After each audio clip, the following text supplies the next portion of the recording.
Personality disorders. And I know there's a bunch of layers to unpack here, but I know one of the things people have been talking about lately was narcissistic. Yes. So everybody thinks they know, including me, but why don't you give us an actual proper definition of what someone who is narcissistic is?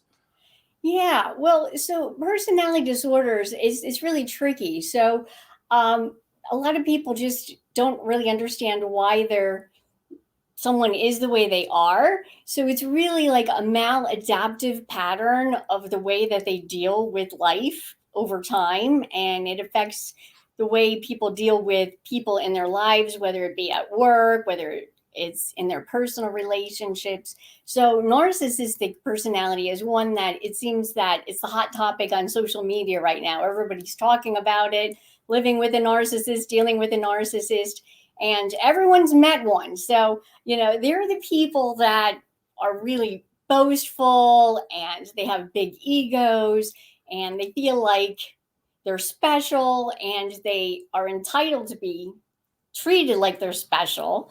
They have this sense of entitlement. They have to be first in line and they have to get all the perks for everything. And they really don't have any regard for other people.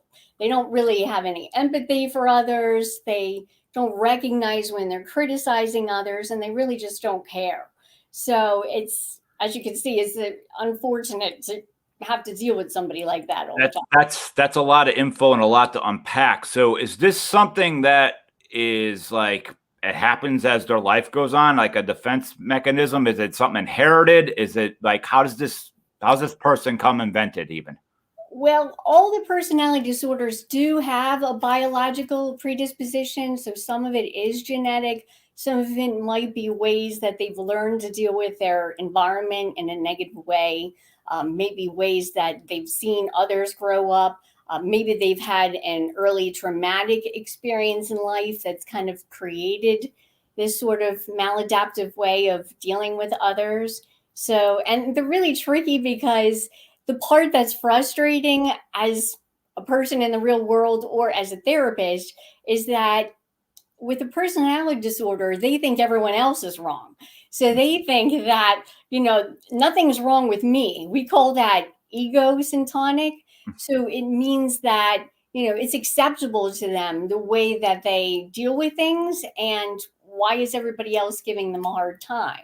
So when they come into therapy, they usually don't really come to treatment specifically for that reason. They come for other reasons. So say, for instance, if someone broke up with them or they got passed over for a job that they wanted, usually it'll be maybe an anxiety or depression related to it. But when you come in and you see that their patterns, you realize that it's this personality disorder that's creating difficulty in their lives.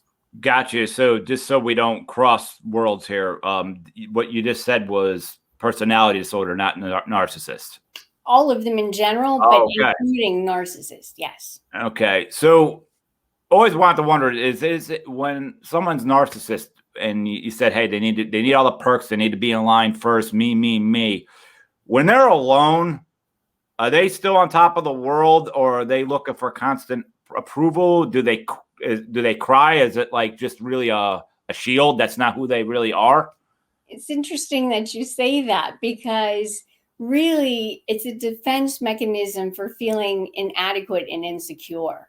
So you will never really see that aspect of them, but there's actually a term that's called narcissistic injury, which could be really debilitating for them. They can even become suicidal because it's a humiliation. And if they feel that ego broken, it could be very difficult for them to be able to bounce back from that.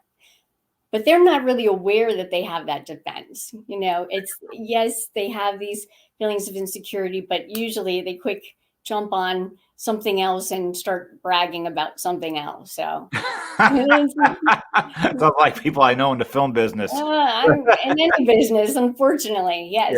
Yeah.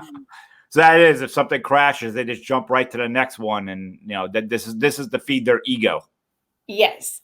Yes. Constantly. And if you're not constantly feeding it, they're going to be really frustrated with you. So